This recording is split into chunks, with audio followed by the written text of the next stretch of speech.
a nation that can actually go to civil strife anytime, because the political leadership that we have has no notion of national interest, just personal, all right? And what I said, and my article is in the Star if you want to read it, I wanted to be very, very, very clear that Raila Odinga has rights as a Kenyan to demonstrate, to picket. That is in Article 37 of the Constitution. Unarmed, all right, and peaceful. And I also said that the government has the right to protect it, okay? Because that's what the Constitution says, all right? And what I was saying is that also that since Raila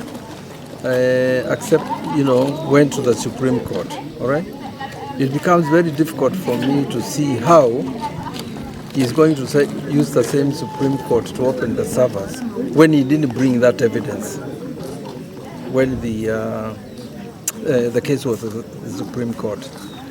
And I'm telling him, which is my advice of reading the Constitution, that the people have sovereign power, all right? We can withdraw our power from any government, okay?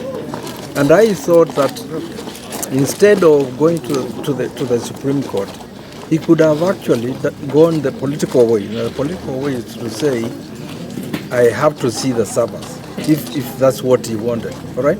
You don't go to the Supreme Court if you don't know what is in the servers, right? And so that's what I was explaining. And the last thing that I said is that for Kenyans, all of us, these ethnic barons will not solve anything. I've seen them since '63, okay? And so the young people must start thinking of an alternative leadership. I said that very clearly.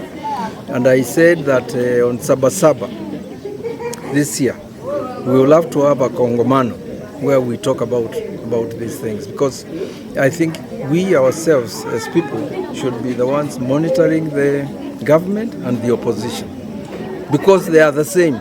Don't be told that if Kalonzo came to power, Kenya will be different, or if Raila came to power. It's not true, you know. They have had 63 years, that particular group, and there's nothing they have shown for it.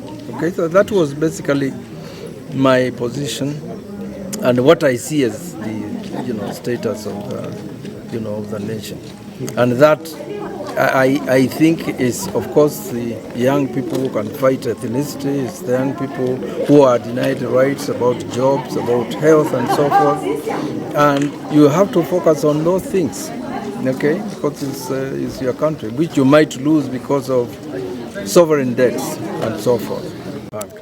Privatize, no free education, all right, and a lot of those policies. Now, wameshika hao jamaa koni. They can't move, they are captured, completely. So when you say the prices should go down, those guys don't want to hear it. They want privatization, national institutions being nationalized, being privatized and so forth, all right? So don't look at Kenya internally, you have to look at who controls Kenya. Do you know who controls Kenya?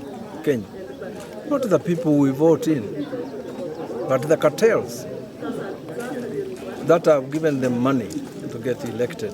The British never left this country. The Americans are there, Chinese, Germans, okay? So there are foreign interests that are so powerful that our leaders cannot fight them unless they come to us, okay? And that's why demonstrations are very good, because I think we are saying prices must come down, and even those ones are hearing, right? So don't separate. Unaona huyu mwanamke anaitwa Biden, yule alikuwa attacked na spirits of our ancestors kwenye nguo. She was just coming to tell Ruto the step, which is that partnership, trade partnership, must go ahead, and the privatization. That's how they rule, okay? Yeah, so you guys as the media,